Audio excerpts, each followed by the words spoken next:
Baik, bismillahirrahmanirrahim. Alhamdulillahirrabbilalamin. Wabihi nasta'in wa ala umuri dunya waddin.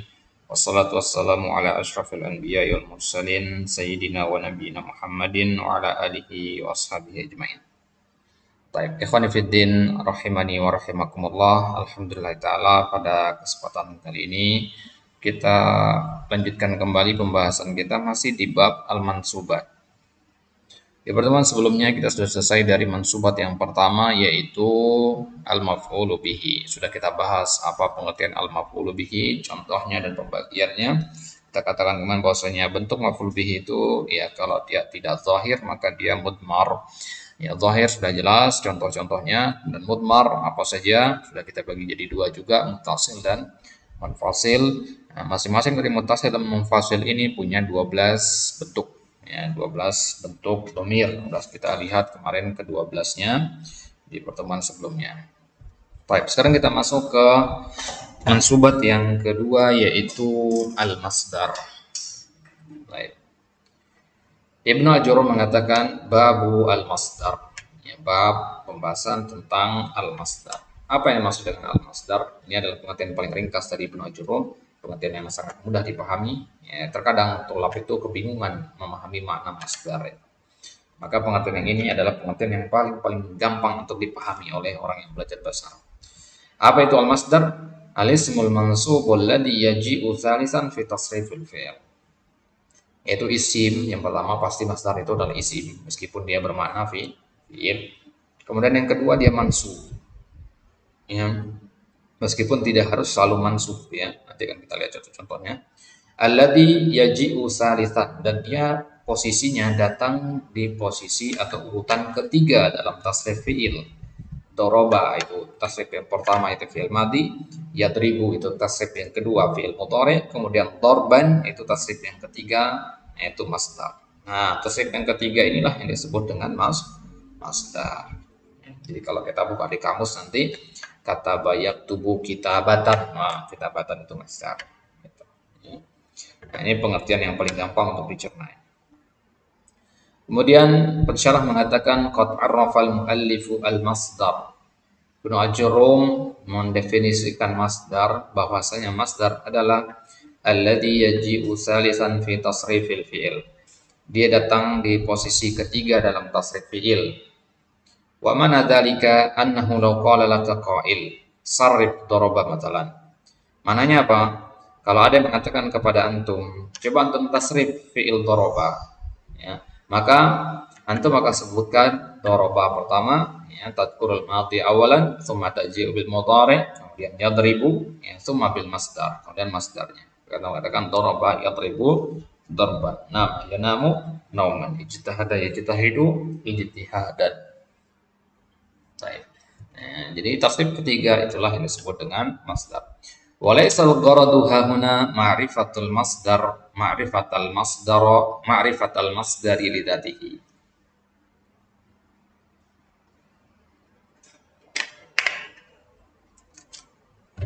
Baik. Jadi tujuan kita di sini bukan untuk mengetahui masdar itu sendiri, ya, tapi tujuannya adalah ya, wa innamal gharadu ma'rifatul maf'ulil mutlaq. Ya. Tujuannya kita adalah untuk mengetahui maf'ul mutlak. Wa huwa yakunu masdaran, dan dia berbentuk masdar. Jadi sebenarnya masdar itu terlalu luas kalau dibatasi hanya pada mansubat gitu. Jadi salah kalau bukan salah juga ya, kurang tepat kalau sebenarnya kita mengatakan masdar itu mansubat ya. Karena masdar itu juga ya ada yang enggak mansub begitu, tergantung kondisi aja begitu. Ya. Tergantung, nggak harus dia mansub begitu, nggak seperti maf'ul bih. Ya. Maka seharusnya kalimat yang pas itu adalah maf'ul mutlak. Nah, lantas kenapa Ibnu Ajurrum menggunakan istilah masdar? Karena maf'ul mutlak itu bentuknya masdar, gitu. Ya, nggak ada maf'ul mutlak yang tidak berbentuk masdar, pasti dia masdar. Ya, maka ya digunakanlah istilah masdar di situ. Tapi jangan disalahpahami bahwasanya semua masdar itu adalah maf'ul mutlak. Tapi pahamilah bahwasanya maf'ul mutlak semuanya berbentuk masdar. Taib.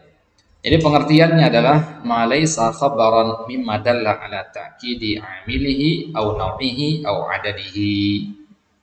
Baik. Apa yang dimaksud dengan maf'ul mutlak? Maf'ul mutlak itu ma laisa khabaran, dia bukan khabar. Ini bedanya nanti ya. Ini bedanya. Nanti harus kembali dulu ke pemahaman apa yang dimaksud dengan khabar. Khabar itu adalah yang menyempurnakan makna mubtada.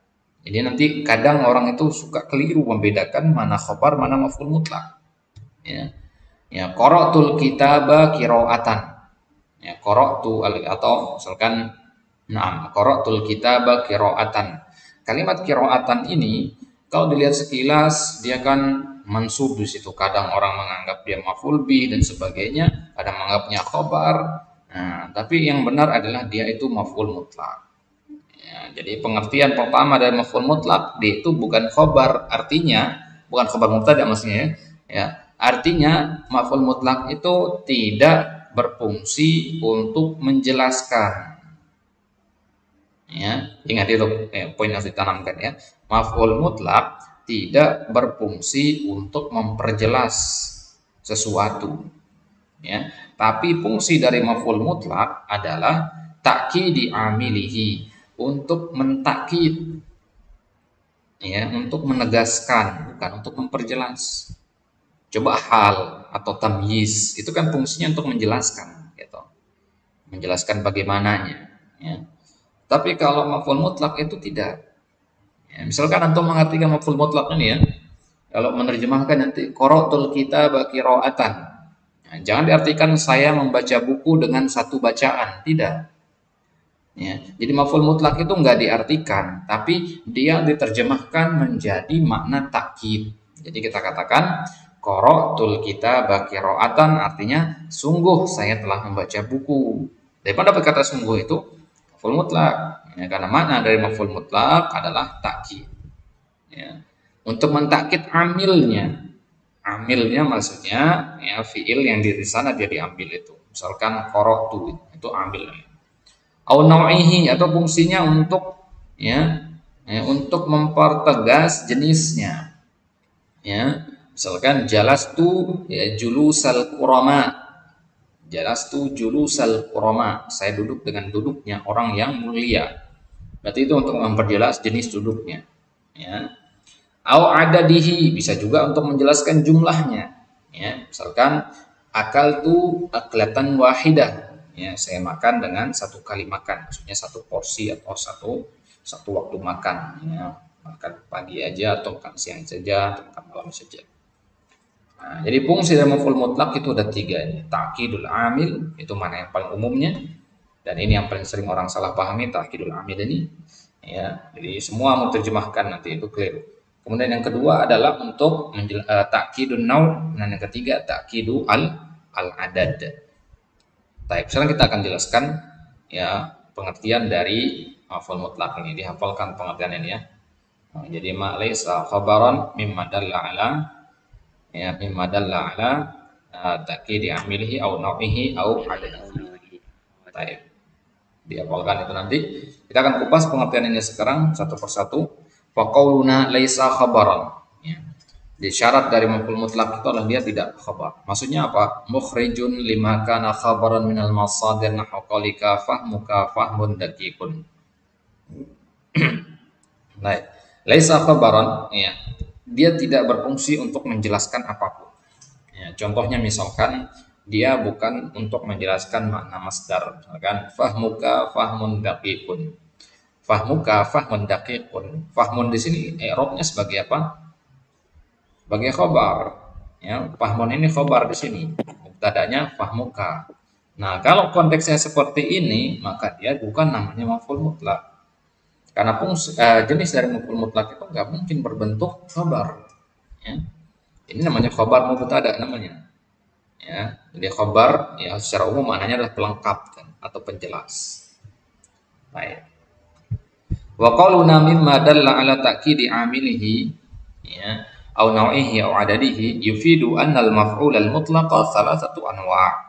Ya, dari kalimat selanjutnya itu kita bisa simpulkan bahwa maf'ul mutlaq itu punya tiga jenis, tiga macam. Yang pertama al muakkidu li amilihi, dia berfungsi untuk mentakkid amilnya, ya, untuk mempertegas amilnya. Misalkan ahbabtu ustadi hubbal waladi abah, ya, ya, afwan, contohnya hafiztu darsa hifdzan, hafiztu ad-darsa hifdzan. Maf'ul mutlaknya di sini adalah hifdzan, berbentuk masdar, ya, dan berfungsi untuk mentakkid amilnya. Apa yang ditakkid di sini? Amilnya yaitu hafiztu, ya, hafidha, ya. Jadi kalau antum katakan hafiztud darsa hifdzan, itu terjemahannya bagaimana? Terjemahannya adalah sungguh saya telah menghafalkan pelajaran, gitu, ya. Jadi ya, jangan diartikan saya menghafal pelajaran satu hafalan. Nah, itu berarti antum artikan dengan makna yang kedua dan ketiga, nau atau adatnya itu, ya. Tapi ini maknanya adalah takkidul amil. Jadi kalau kita kata maf'ul mutlak, yang pertama kali kita tanyakan adalah jenis maf'ul mutlak yang mana di sini untuk takkidul amil, takkidul an-nau, atau ya, takkidul adat, atau yubayyin an-nau atau yubayyin al-adat. Baik. Contohnya misalkan farihtu biqudumika jazlan. Farihtu biqudumika jazlan. Ya, di sini maf'ul mutlaknya adalah jazlan. Jazlan ini bermakna fariha. Ya, jadi maf'ul mutlak itu enggak harus sama, ya, bisa juga sinonimnya. Ya, contohnya misalkan farihtu itu ya sinonimnya jazila. Baik. Ya. Jadi kalimat ini farihtu biqudumika jazlan artinya ya saya sangat senang dengan kehadiranmu. Ya. Baik. Ya, itu fungsi yang pertama dari al-maf'ulu al-mutlaq ini. Ya, kemudian yang kedua fungsinya adalah al-mubayyin li nau'il amil. Tadi kita katakan maf'ul mutlaq itu ya kalau bukan untuk takkid al-amil maka dia takkid nau'il amil. Bukan untuk menjelaskan sebenarnya, ya. Istilah mubayyin sebenarnya kurang tepat, terlalu luas. Maksudnya mubayyin di sini adalah takkid sebenarnya, ya. Mempertegas nau' al-amilnya. Ya, karena kalau mubayyin li nau'il amil itu kan tugasnya tamyiz, ya. Tugasnya tamyiz itu. Ya. Baik. Jadi dia mubayyin lin nau'. Mubayyin lin nau' misalkan kita katakan ahbabtu ustadi hubbal waladi aba. Ini mubayyin lin nau'. Ya. Maf'ul mutlaknya di sini adalah kata hubba, ya.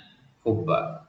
Ya, saya mencintai guru saya sebagaimana kecintaan seorang anak kepada bapaknya. Nah, di sini ada makna takkidul amil apa tidak? Tidak ada. Justru di sini adalah untuk takkid ya nau' jenis. Jadi saya mencintai guru saya dengan jenis kecintaan seorang anak atau seperti jenis kecintaan seorang anak kepada bapak. Baik. Itu mubayyin lin nau'. Mubayyin lin nau' ini misalkan ada di ayat misalkan di Al-Qur'an fa akhaznahum akhza azizin muqtadir. Fa akhaznahum akhza azizin muqtadir. Fa akhaznahum, maka kami azab mereka akhza azizin, ya, muqtadir, dengan ya tahu sebagaimana kami mengazab orang-orang yang kuat. Akhza azizin. Tapi itu surat Al-Qamar, ya. Kemudian contoh yang kedua, waqaftu lil ustadi wuqufal muaddab. Waqaftu wuqufa. Nah, di sini maf'ul mutlaknya wuqufa. Karena dia masdar dari kata waqafa. Waqafa ya gitu. Jadi saya berdiri di hadapan guru wuqufal muaddab. Sebagaimana jenis berdirinya orang yang muaddab, yang beradab. Ya, maka di sini ya, kita sedang dijelaskan oleh dalam kalimat ini kita sedang dijelaskan nau' dari wukuf apa, gitu. Wukuf yang bagaimana, ya. Kalau antum jadi perhatikan ya dua contoh ini tadi, dua macam yang pertama dan yang kedua. Yang pertama yang berfungsi untuk takkid tadi itu biasanya hanya satu saja. Maksudnya apa? Hafiztud darsa hifdzan, tunggal katanya, hifdzan, kada lanjutan. Tapi kalau yang kedua ini ahbabtu ustadi hubba al-waladi apa? Dia ada mudhofun ilaihnya, ya. Nah, jadi kalau ada mudhofun ilaihnya itu maka biasanya dia adalah li mubayyin naumil amil. Gitu ya. Jadi kalau ada mudhofun ilaihnya, lihat nih, ada mudhofun ilaih di sini mu'addab, di sini al-waladi. Kalau ada mudhofun ilaihnya itu mubayyin lin naum. Baik. Kalau mubayyin lil adat, ini paling gampang dibedakan. Ada angka-angkanya nanti. Karena adat itu kan untuk menjelaskan angka itu jumlah. Contohnya misalkan darabtu al-kasula dorbatain. Di sini maf'ul mutlaknya dorbatain. Ya, dorbatain di sini artinya dua pukulan. Darabtul kasula dorbatain. Saya mukul ya si pemalas itu dengan dua pukulan.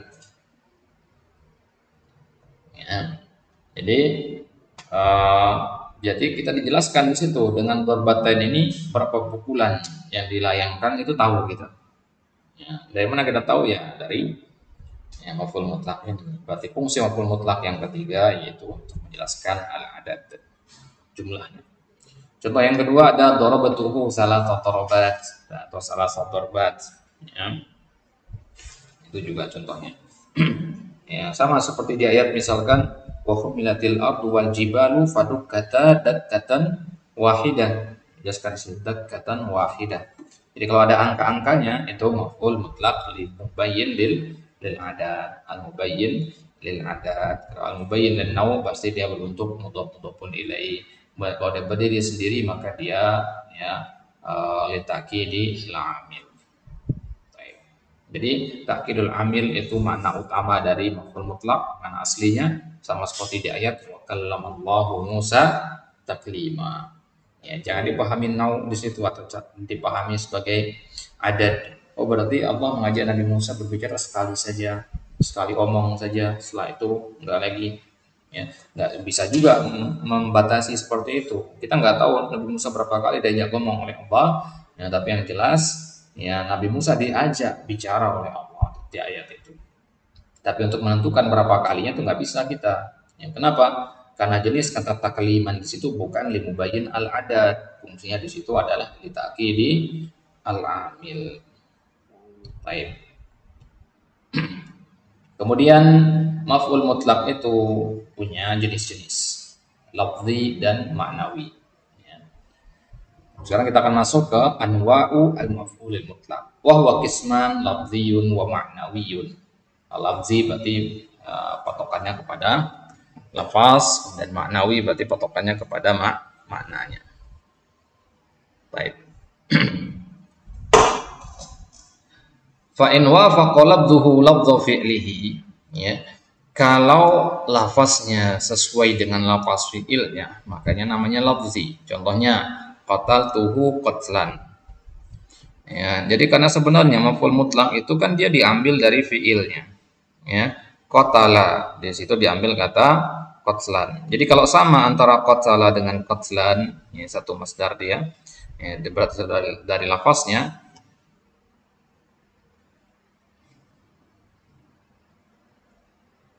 Maka berarti dia adalah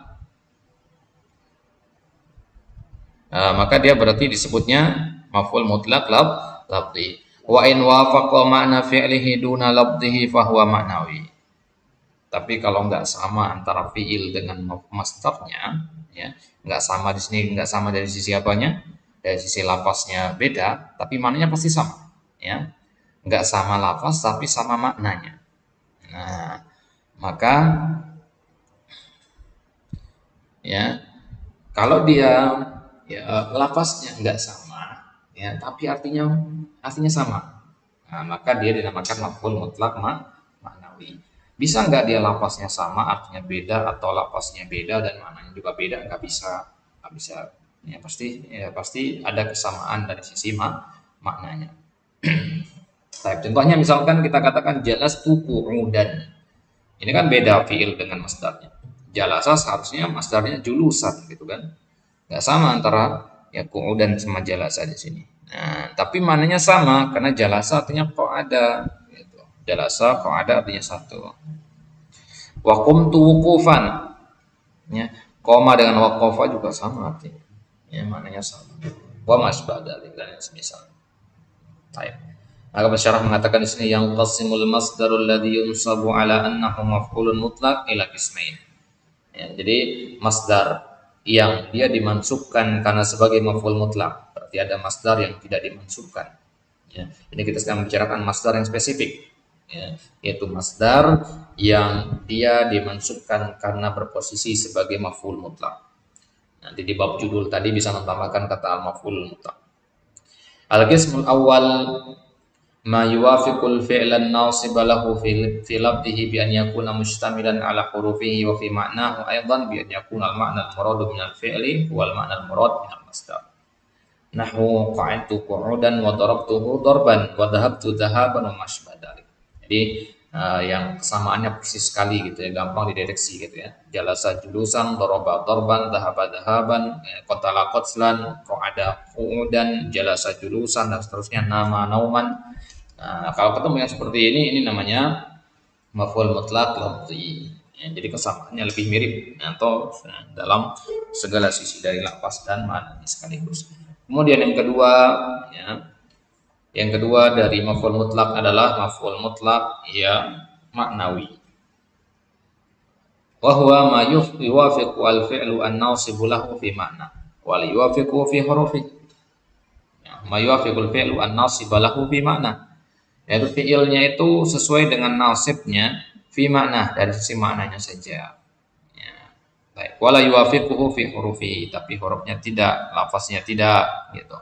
Bi antakuna huruful masdari ya ghairu hurufil fi'li. Karena huruf-huruf penyusun masdarnya tidak sama dengan huruf-huruf penyusun fi'ilnya. Binyahnya beda. Binyahnya itu maksudnya mabnanya ya. Mabnanya itu beda, binanya itu beda. Ya, jadi kalau binyahnya beda, huruf-huruf penyusunnya beda, ya berarti dia bukan dari fiil yang sama, itu fiil yang berbeda. Misalkan ketika kita katakan jalas tu qu'udan itu kan berasal dari qaf, ain dan dal, sedangkan fiilnya berasal dari jim, lam dan sin, tidak satu pun hurufnya sama. Ya, maka ya berarti ini jatuhnya ke maknawi. Kenapa ke maknawi? Karena maknanya sama. Jalasa dengan qu'ud, qa'ada. Jalasa huwa bimakna al-qu'ud. Walaysat huruful kalimatain wahidatan wa mithlu dzalika farihtu jazalan wa darabtuhu lakman ya wa hantu ihtiqaran wa qumtu wuqufan wa masbatari. Itu maknanya semua sama. Ya, farihtu jazalan itu ya farihah artinya. Darabtuhu lakman ya saya mempunyai dengan lakama itu juga pukulan ya, pukulan dengan tinju begitu ya. Kalau doroba memukul biasa semua umum gitu ya.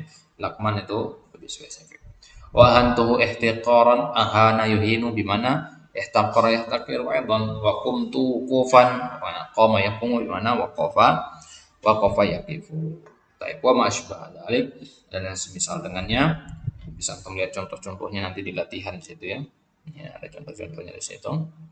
Ya, Allah Subhanahu wa taala a'la wa a'lam. Itu akhir dari pembahasan ya al-masdar atau lebih tepatnya al-maf'ul al-mutlaq. Baik.